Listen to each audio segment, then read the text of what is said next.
See, either you're positive or not, you came on the premises of you came on the foundation of you having the magic wand that you're going to solve Nigerian problem. So the former governor. But that's what his spokesman said, that he didn't promise magic, he promised change. So Nigerians shouldn't expect things to change overnight. We don't expect things to change overnight. But why during the campaign also, they made some reckless and very irresponsible statements. And I stand to be corrected on that. The former governor of Lagos State, Babatunde, who is now currently the super minister, adding the power, the housing, and also the works. He said that any responsible government should make change in power sector within 6 months. That is something we saw on Twitter during the past week. It was trending the social media. These are statements. This was a statement made by that individual who presently is now in control of that particular section. And the funny thing is, he has not even issued any statement. Yeah, but there is an apology from the federal government. There is an apology from the federal government telling us blah blah blah blah. They just don't blah blah blah blah blah. No.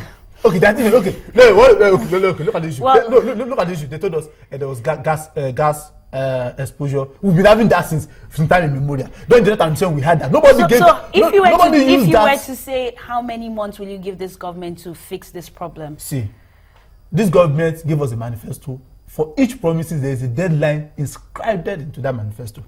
They wrote it. I did it. I wasn't part of it. So you're going to hold them responsible? I'm going to hold them responsible. Every of the timeline they gave to us, 6 months for power. Now this is almost a year. It is not done. No. Mark that too. Then later, let me you want to give 5,000 naira. So. It's not done. No. 1 million jobs in 1 year. It's almost where is the job? 100,000. We've not seen it. That's how we are going to hold them accountable. Still in the political sphere, we had Bukola Saraki attend his trial, and again we saw a lot of senators joining him in solidarity.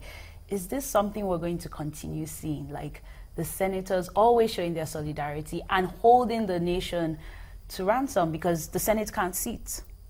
The issue of Bukola Saraki is unfortunate. The reason why I said it's unfortunate is this. One of the most reckless and let me say probably ineffective arm in the federal government presently, or sector, or let me say is the National Assembly. And let's be sincere with that. How can National Assembly lock up? How can the Senate lock up the chamber mainly because the Senate president has a trial? A personal trial that has nothing to do with the Senate. A personal trial. I do not expect that the Senate will close the plenary for such. There is a deputy Senate president. If you feel that man is not capable of holding forth while you are in the opposition party. Yes, see, in the opposition party or not, that man was also elected as the Senate president was elected. He was given a particular deed and he has a function.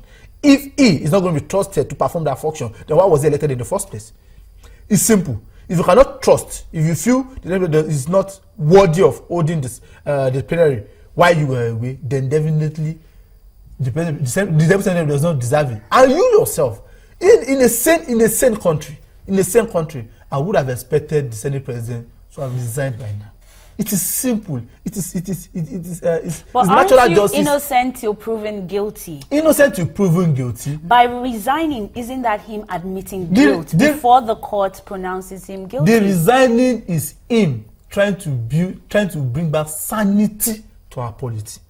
He's going to step aside. You mean a respect for the office, that if I'm going to go through this in my personal life, then the office doesn't have to be dragged along. I'll give you a case.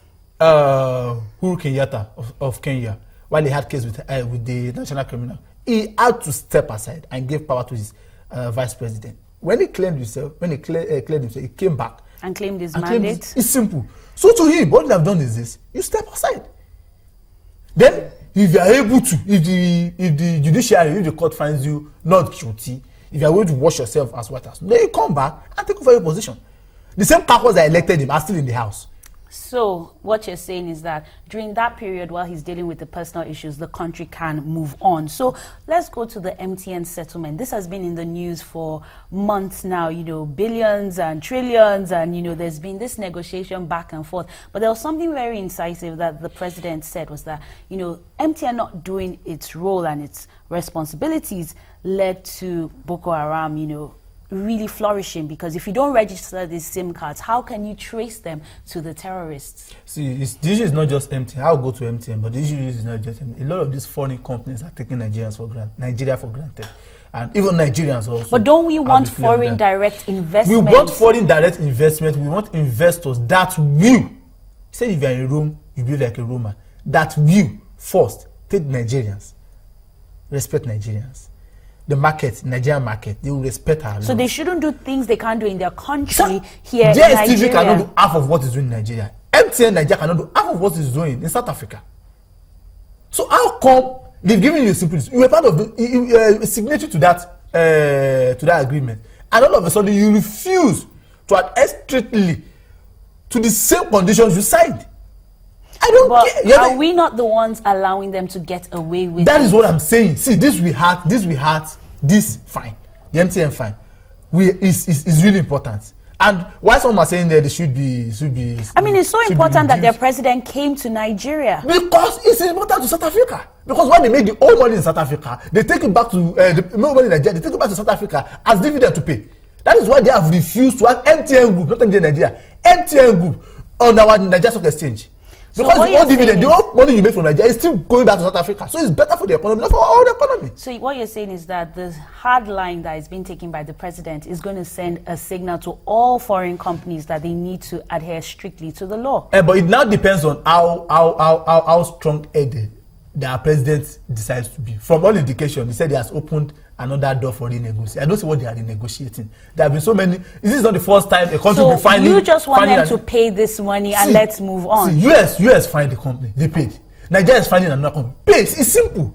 You have breached the law. But people are saying that if they pay such a fine, maybe it will affect employment, which Nigerians are benefiting from. Nigerians are benefiting from for contract employment that they are given.